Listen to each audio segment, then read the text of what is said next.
It's a winter wonderland at Longwood Gardens at this time of the year, the place for a true green holiday. The trees are festively decorated, the colorful poinsettias are in bloom, and the beauty of nature is at its very best.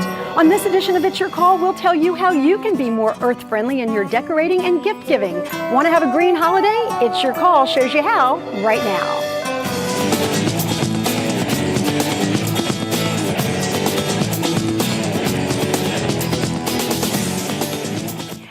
Hello everyone, thanks so much for joining us. We have a wonderful opportunity for you today if you are interested in having a green holiday. I'm Lynn Doyle and I am joined first this hour by Carl Gersons, who is from Longwood Gardens. Carl, thank you so much for being with us and happy holidays. Thank you, same to you. And one of the most spectacular sites in the country at this time of the year is Longwood Gardens. Tell me how it is that you're able to create such a wonderful holiday spectacle. Longwood truly is probably the best horticultural display garden for Christmas decorating. We've been doing it since 1921 when our founder Pierre DuPont put up the first Christmas tree in the conservatory.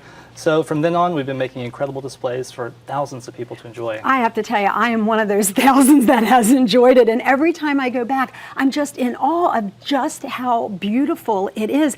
You know, we talk about being earth-friendly right now, but you guys have been doing this for years and years and years. It's a good point, because Longwood really started sustainability before you really heard the word, because we've been composting since day one. We use LED lights now, all these things so important for conservation. Now, of course, we're looking right now at some of the beautiful entertainment that accompanies this time of the year. If people go to visit, how long will the holiday displays be available? Our holiday display starts on Thanksgiving Day each and every year, and it runs until the first full week of January. So this year, January 11th, will be the last day it's open. Okay, well, I encourage everybody to get out there because it's absolutely beautiful. And you have this new book. It was just published this year. Oh my gosh, you guys have to see this book. You know how crazy I am about the holiday season, and this one is A Longwood Gardens Christmas. Tell me a little bit about it. It conquers all of our Christmases from 1921 until just last year. We'll have a reprint in a few years. It shows you all the great ideas that we've done and even some ideas of what we're going to have in the future. Well, I'll tell you what, this inspired me. As much as I love Christmas, this is a wonderful gift idea. So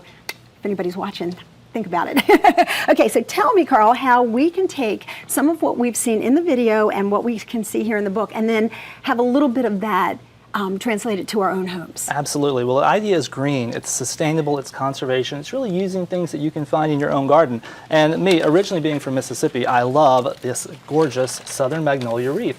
Great broadleaf evergreen for our area. It works really well in a wreath situation. We're using a recycled styrofoam base. I've been using this base for probably 3 to 4 years now. Talk about recycling. I'm going to turn it over so you can actually see that this is just one of these styrofoam rings that you normally can get in a craft shop. Absolutely. And it's something, again, being very environmentally conscientious, you can use this year after year. Year after year. And all you do are pluck the green leaves off of your magnolia tree outdoors, and what I do is just use these metal fern pins. And the fern pins are so easy because you can push those right into the frame, and these little leaves can then be held in place with these metal fern pins, and they can be reused from year after year as well. Okay, now you decorate this. You have one there that's actually finished so that we can see what it looked like. In this particular case, you use the wired ribbon? Absolutely. And Why? I really like the wired ribbon because this stuff can be used for year after year. Things like the satin ribbons, once you use them one year, they get all wrinkled, they get wet. The wired ribbon, even when it's bent, you can stretch it back out again and then put it back on the spool and use it for multiple years to come. Boy, I'll tell you, I particularly like this one because you know that I do a lot of work with the 3-day breast cancer walk. Just finished a walk this year in San Diego. 3 days in the rain, folks. But this would be the kind of thing that you could give to someone as a nice gift if they have a particular hobby. Like I like to walk in the 3 days, but you could use any color and kind of decorate it, and then that would be a very natural gift to give to someone. Absolutely. We love giving things that are consumable. These wonderful green items, once again, can always be recycled in the compost pile, and the frames you can use for year after year. Okay. Now, can you use just the hollies for this, or can you use any kind of You can use any type of greenery to cover the them. backyard? We'll be seeing some of those in just a moment, but I love the southern magnolia just because it's that great broadleaf evergreen. It gives you a nice bold texture. Okay. Now, you said that we're going to see some things other than this, so give me an example. What do you have Absolutely. here? This one has... This is pretty large here. Got my I love attention, to make yeah. things nice and big. This is a red twig dogwood wreath. It's actually the salmon-colored variety. A great shrub for your back garden because it works in really moist areas. Can grow 4 to 6 feet tall in one season. Produces these really long shoots that are extremely flexible. So what you do is just start wrapping the branches around and then tucking them underneath, and then it holds the frame. If your wreath isn't exactly Yeah, round, it holds the frame if you do it. I'm going to try to do that and I'll break it all in half. but this thing is great because it does give you a base that you can put other greens on. Now I love this twig wreath just because. By itself, exactly. right? You I could mean, just put a ribbon on this if absolutely. that's your taste. Or some pine cones. You could wrap the whole thing in ribbon. You could put some Christmas balls on there.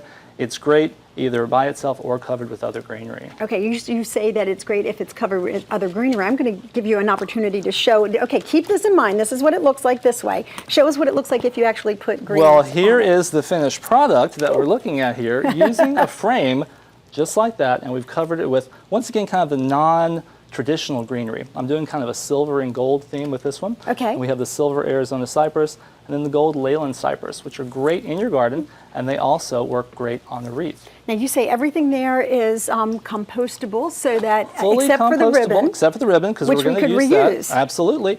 But this frame was made out of Elaeagnus, and again, we just wrapped it, no metal in there whatsoever. We tied each of our little pieces of branch on with some jute twine.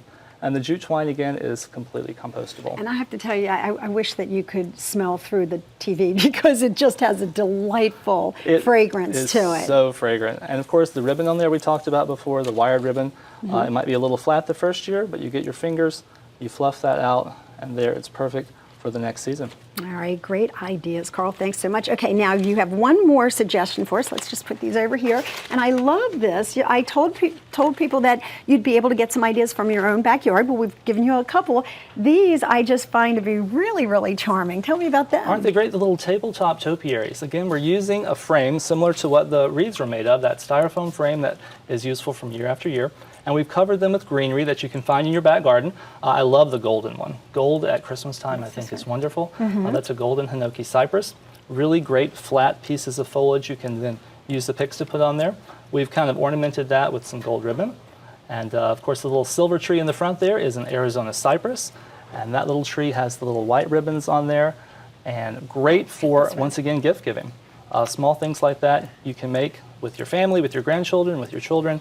It's a great little hobby for the whole family. And I would imagine that these are the kinds of things that will be great during the holiday season, but then throughout the winter you could keep them around the house as well. Absolutely. I'm always looking for those great winter decorations. You know? I love the holly berries that we have here. These beautiful leaves just pinned on, as we did with the other ones, and we use the individual holly berries to push into the frame.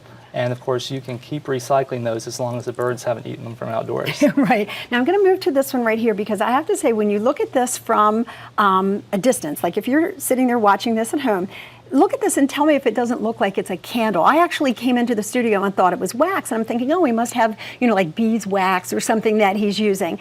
But instead, this is the one that Carl is telling us is actually made of the holly berries with the cranberries or holly berries? Holly leaves and holly berries. Now you're seeing it up close, but this was really deceiving. Like, it looked beautiful, and I thought, boy, if you're looking to do something great on your table and you want to be environmentally sound, there you have it. That's Absolutely. a great idea. And talk about on your table. Grab that small one there, Lynn. Yeah. I love the little topiary cone covered in moss.